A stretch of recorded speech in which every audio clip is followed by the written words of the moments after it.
नमस्कार दोस्तों। अगर आप सीटेट पेपर वन या पेपर टू की तैयारी कर रहे हैं या फिर आपकी प्रिपरेशन पूरी हो चुकी है, तो ये वीडियो आपके लिए बहुत ही इम्पोर्टेंट होने वाला है, क्योंकि आज के इस वीडियो में हम बात करने वाले हैं लॉरेंस कोहलबर्ग के मोरल डेवलपमेंट थ्योरी से रिलेटेड 30 एमसीक्यूज के बारे में, जो कि आपके सीटेट पेपर वन और पेपर टू में हमेशा से पूछे जाते रहे। ठीक है, तो बिना समय गवाए वीडियो को शुरू करते हैं। ठीक, तो सबसे पहला क्वेश्चन जो आपके सामने है वो लिखा हुआ है कि कोहलबर्ग यानी जो लॉरेंस कोहलबर्ग है का सिद्धांत मुख्य रूप से किस विकास से संबंधित है। लॉरेंस कोहलबर्ग का सिद्धांत मुख्य रूप से किस विकास से संबंधित है। ऑप्शन है आपके शारीरिक विकास, ऑप्शन बी है संज्ञानात्मक विकास, ऑप्शन सी है नैतिक विकास या फिर ऑप्शन डी सामाजिक विकास। तो इस प्रश्न का राइट आंसर है ऑप्शन सी, यानी जो कोहलबर्ग का सिद्धांत है वो मुख्य रूप से नैतिक विकास से संबंधित है। ठीक, अब हम बढ़ते हैं अपने प्रश्न संख्या 2 की ओर। क्या पूछा गया है? पूछा गया कोहलबर्ग के सिद्धांत में कितने मुख्य स्तर यानी लेवल्स और चरण स्टेजेस बताए हैं। ऑप्शन है आपके 2 स्तर 4 चरण, ऑप्शन बी 3 स्तर 6 चरण, ऑप्शन सी 4 स्तर 8 चरण या ऑप्शन डी 3 स्तर 5 चरण। तो इस प्रश्न का राइट आंसर है ऑप्शन बी, यानी 3 स्तर और 6 चरण। ठीक है, तो लॉरेंस कोहलबर्ग के सिद्धांत मुख्य स्तर लेवल्स कितने हैं? 3 और स्टेजेस कितने हैं? 6। ठीक, अब हम बढ़ते हैं प्रश्न संख्या 3 की ओर। पूछा गया है कोहलबर्ग ने अपने अध्याय का मुख्य आधार किसे बनाया था। ऑप्शन है आपके जानवरों का प्रयोग, ऑप्शन बी बच्चों को दी गई नैतिक दुविधाएं, ऑप्शन सी गणितीय पहेलियां या फिर ऑप्शन डी खेल के मैदान का अवलोकन। तो इस प्रश्न का राइट आंसर है ऑप्शन बी, यानी बच्चों को दी गई नैतिक सुविधा। ठीक है, अब हम बढ़ते हैं अपने प्रश्न संख्या 4 की ओर। इसमें क्या पूछा गया है? हेंज की दुविधा का संबंध किस मनोवैज्ञानिक से है? हेंज की दुविधा का संबंध किस मनोवैज्ञानिक से है? ऑप्शन है आपके जीन पियाजे, लॉरेंस कोहलबर्ग, ले वाइगोस्की या सिगमंड फ्राइड। इस प्रश्न का राइट आंसर है ऑप्शन बी, यानी लॉरेंस कोहलबर्ग। ठीक है, लॉरेंस कोहलबर्ग। अब हम बढ़ते हैं प्रश्न संख्या 5 की ओर। पूछा गया है कोहलबर्ग का सिद्धांत किस मनोवैज्ञानिक के संज्ञानात्मक विकास के काम से प्रभावित है। ऑप्शन है आपके बी एफ स्किनर, जीन पियाजे, अल्बर्ट बंडूरा या जेरोम ब्रूनर। तो इस प्रश्न का राइट आंसर है ऑप्शन बी, यानी जीन पियाजे के सिद्धांत से। ठीक है, जीन पियाजे के संज्ञानात्मक विकास के काम से प्रभावित है कोहलबर्ग का जो सिद्धांत है। ठीक है, अब हम बढ़ते हैं प्रश्न संख्या 6 की ओर। पूछा गया है किस अवस्था में बच्चे का नैतिक निर्णय मुख्य रूप से दंड से बचने यानी अवॉइडिंग पनिशमेंट पर आधारित होता है। ऑप्शन है आपके आज्ञाकारिता और दंड अभिविन्यास, ऑप्शन बी है अच्छा लड़का अच्छी लड़की अभिविन्यास, ऑप्शन सी है सामाजिक अनुबंध अभिविन्यास या फिर ऑप्शन डी कानून और व्यवस्था का अभिविन्यास। तो इस प्रश्न का जो राइट आंसर है वो है ऑप्शन ए, यानी आज्ञाकारिता और दंड अभिविन्यास। अब हम बढ़ते हैं प्रश्न संख्या 7 की ओर। पूछा गया है तुम मेरी पीठ खुजाओ मैं तुम्हारी खुजाऊंगा, यानी टिट फॉर टैट। तुम मेरी पीठ खुजाओ मैं तुम्हारी खुजाऊंगा, यह मानसिकता कोहलबर्ग के किस चरण की विशेषता है। ऑप्शन है आपके चरण 1, चरण 2, चरण 3 या चरण 4। तो इस प्रश्न का जो राइट आंसर है वो ऑप्शन बी, यानी चरण 2 की। ठीक है, टिट फॉर टैट वाला जो मानसिकता है वो चरण 2 की विशेषता है। ओके, अब हम बढ़ते हैं प्रश्न संख्या 8 की ओर। पूछा गया है एक बच्चा कहता है हेंज को दवा नहीं चुरानी चाहिए क्योंकि पुलिस उसे पकड़ लेगी। ये किस स्तर से है? पूर्व पारंपरिक स्तर है, पारंपरिक स्तर है, उत्तर पारंपरिक स्तर या फिर अमूर्त स्तर। तो इस प्रश्न का जो राइट आंसर है वो है ऑप्शन ए, यानी पूर्व पारंपरिक स्तर। ठीक है, अब हम बढ़ते हैं प्रश्न संख्या 9 की ओर। पूछा गया पूर्व पारंपरिक स्तर यानी प्री कन्वेंशनल लेवल की आयु सीमा सामान्यता क्या मानी जाती है। ठीक है, जो एज लिमिट है वो क्या मानी जाती है? जन्म से 3 वर्ष, 4 से 10 वर्ष, 10 से 13 वर्ष या फिर 13 वर्ष से ऊपर। तो इस प्रश्न का जो राइट आंसर है वो है आपका ऑप्शन नंबर बी, यानी 4 से 10 वर्ष। प्री कन्वेंशनल लेवल जो है वो 4 से 10 वर्ष है। ठीक, अब हम बढ़ते हैं प्रश्न संख्या 9 की ओर। पूछा गया है नैतिक विकास के किस चरण में व्यक्ति अपनी आवश्यकताओं की पूर्ति यानी फुलफिलमेंट ऑफ पर्सनल नीड्स को ही सही आचरण मानता है। ऑप्शन है आपके अधिकार संरक्षण अभिविन्यास, ऑप्शन बी है आपका साधनात्मक सापेक्षवादी अभिविन्यास, ऑप्शन सी है सामाजिक अनुबंध, ऑप्शन डी आपका दंड अभिविन्यास। तो इस प्रश्न का राइट आंसर है ऑप्शन बी, यानी साधनात्मक सापेक्षवादी अभिविन्यास। अब हम बढ़ते हैं प्रश्न संख्या 10 की ओर। क्या पूछा गया है? नैतिक विकास के किस चरण में व्यक्ति अपनी आवश्यकताओं की पूर्ति को ही सही मानता है। ऑप्शन है आपके अधिकार संरक्षण अभिविन्यास, ऑप्शन बी साधनात्मक सापेक्षवादी अभिविन्यास, ऑप्शन सी सामाजिक अनुबंध या फिर ऑप्शन डी दंड अभिविन्यास। तो इस प्रश्न का जो राइट आंसर है वो है ऑप्शन बी यानी साधनात्मक सापेक्षवादी अभिविन्यास। ठीक है, अब हम बढ़ते हैं प्रश्न संख्या 11 की ओर। पूछा गया अच्छा लड़का या अच्छी लड़की यानी गुड बॉय या नाइस गर्ल अभिविन्यास कोहल वर्ग के किस स्तर के अंतर्गत आता है। ऑप्शन है आपके पूर्व पारंपरिक स्तर, उत्तर पारंपरिक स्तर या इनमें से कोई नहीं। तो इस प्रश्न का राइट आंसर है ऑप्शन बी यानी पारंपरिक स्तर। ठीक है, अब हम आते हैं प्रश्न संख्या 12 की ओर। पूछा गया है एक बच्चा अपने माता पिता की आज्ञा इसलिए मानता है ताकि समाज और परिवार में उसकी प्रशंसा हो सके। तो ये क्या है? दंड और आज्ञाकारिता, परस्पर एक रूपता, ऑप्शन सी सामाजिक व्यवस्था बनाए रखना या फिर ऑप्शन डी सार्वभौमिक सिद्धांत। तो इस प्रश्न का राइट आंसर है ऑप्शन बी यानी परस्पर एक रूपता। अब हम आते हैं प्रश्न संख्या 13 की ओर। क्या पूछा गया? नियम कानून है और समाज की व्यवस्था बनाए रखने के लिए उसका बिना शर्त पालन आवश्यक है। ये कौन सा चरण है? चरण 2, चरण 3, या फिर चरण 4 या फिर चरण 5। इस प्रश्न का राइट आंसर है ऑप्शन सी यानी चरण 4। अब हम बढ़ते हैं प्रश्न संख्या 14 की ओर। क्या पूछा गया है? राजेश खोया हुआ पर्स लौटाता है क्योंकि उसका मानना है यह एक अच्छे नागरिक का कर्तव्य है यानी duty of a good citizen.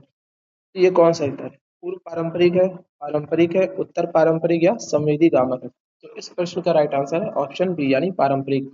Rajesh जो है वो खोया हुआ पर्स लौटाता है क्योंकि उसका मानना है कि एक अच्छे नागरिक का कर्तव्य है ये। तो ये क्या है? ये पारंपरिक। अब हम बढ़ते हैं प्रश्न संख्या 15 की ओर। पूछा गया पारंपरिक स्तर यानी कन्वेंशनल लेवल में बच्चे मुख्य रूप से किसके द्वारा निर्धारित मानकों का पालन करते हैं। ऑप्शन है आपके अपने स्वार्थ के लिए, समाज और अधिकार प्राप्त व्यक्तियों के लिए, अपनी अंतरात्मा के लिए या फिर प्राकृतिक नियमों के लिए। तो इस प्रश्न का राइट आंसर है ऑप्शन बी यानी समाज और अधिकार प्राप्त व्यक्ति के लिए। ठीक है, अब हम आते हैं प्रश्न संख्या 16 की ओर। पूछा गया है किस स्तर पर नैतिकता बाहरी मानकों द्वारा नहीं बल्कि स्व स्वीकृति आंतरिक सिद्धांतों यानी सेल्फ एक्सेप्टेड इंटरनल प्रिंसिपल्स पर आधारित है।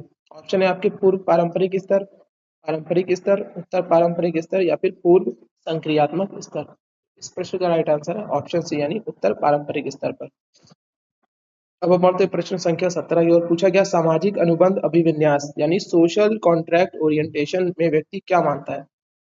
ऑप्शन है आपके ऑप्शन ए नियम पत्थर की लकीर है, ऑप्शन बी नियम लोगों के भले के लिए, नुकसान करने पर आपसी सहमति से बदले जा सकते हैं या फिर ऑप्शन सी सही वही है जो मुझे फायदा पहुंचाए या फिर ऑप्शन डी जो समाज कहता है वही सही है। इस प्रश्न का राइट आंसर है ऑप्शन बी यानी कि नियम लोगों के भले के लिए, नुकसान करने पर आपसी सहमति से क्या है इसे बदला जा सकता है। हम आते हैं प्रश्न संख्या 18 की ओर। क्या पूछा गया कोहल वर्ग के नैतिक विकास का सर्वोच्च चरण यानी हाईएस्ट स्टेज यानी स्टेज 6 कौन सा है। ऑप्शन है आपके अच्छा लड़का अच्छी लड़की अभिविन्यास, ऑप्शन बी कानून और व्यवस्था का अभिविन्यास, ऑप्शन सी सार्वभौमिक नैतिक सिद्धांत में अभिविन्यास या फिर ऑप्शन डी सामाजिक अनुबंध अभिविन्यास। इस प्रश्न का राइट आंसर है ऑप्शन सी यानी सार्वभौमिक यानी यूनिवर्सल मोरल थ्योरी। ठीक है, अब हम बढ़ते हैं प्रश्न संख्या 19 की ओर। क्या पूछा गया मानव जीवन का अधिकार किसी भी सामाजिक कानून या संपत्ति के अधिकार से बड़ा है। ये कौन सा चरण है? किस चरण में इसकी बात की गई है? चरण 3, चरण 4, चरण 5 या फिर चरण 6। तो इस प्रश्न का राइट आंसर है आपका चरण 6 यानी ऑप्शन नंबर डी आपका सही उत्तर होगा। अब हम बढ़ते हैं प्रश्न संख्या 20 की ओर। पूछा गया है नेल्सन मंडेला या महात्मा गांधी जैसे व्यक्तियों ने मानव अधिकारियों के लिए कानूनों को तोड़ा। ऑप्शन है आपके साधनात्मक सापेक्षवादी, ऑप्शन बी सामाजिक अनुबंध, ऑप्शन सी सार्वभौमिक नैतिक सिद्धांत या फिर ऑप्शन डी अच्छा लड़का अच्छी लड़की। तो इस प्रश्न का राइट आंसर है ऑप्शन सी सार्वभौमिक नैतिक सिद्धांत। हम बढ़ते हैं प्रश्न संख्या 21 की ओर। पूछा गया कोहलबर्ग के सिद्धांत की सबसे प्रमुख आलोचना यानी क्रिटिसिज्म किसने की थी। जिन पियाजे, लेवाइगोस्की, कैरल गिलिगन या अल्बर्ट बंडूरा ने।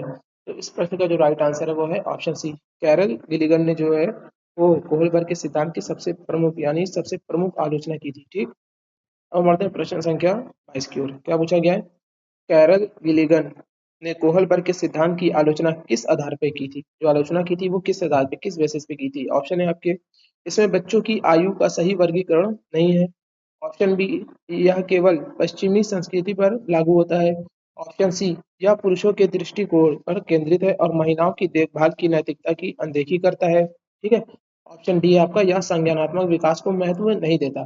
तो इस प्रश्न का राइट आंसर है ऑप्शन सी, यानी यह पुरुषों के दृष्टिकोण पर केंद्रित है। ठीक है, और महिलाओं की देखभाल की नैतिकता की अनदेखी करता है। और बढ़ते हैं प्रश्न संख्या 23 की ओर। क्या पूछा गया?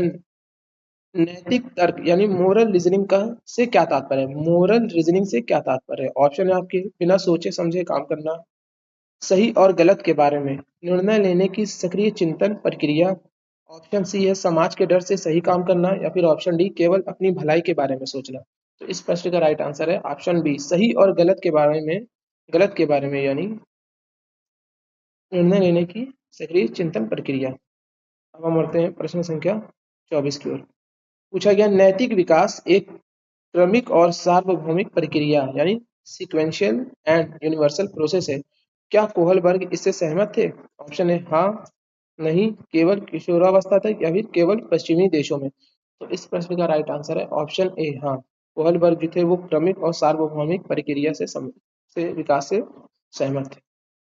अब हम बढ़ते हैं प्रश्न संख्या 25 की ओर। पूछा गया, नैतिक विकास में एक चरण से दूसरे चरण में जाने का मुख्य कारण क्या है?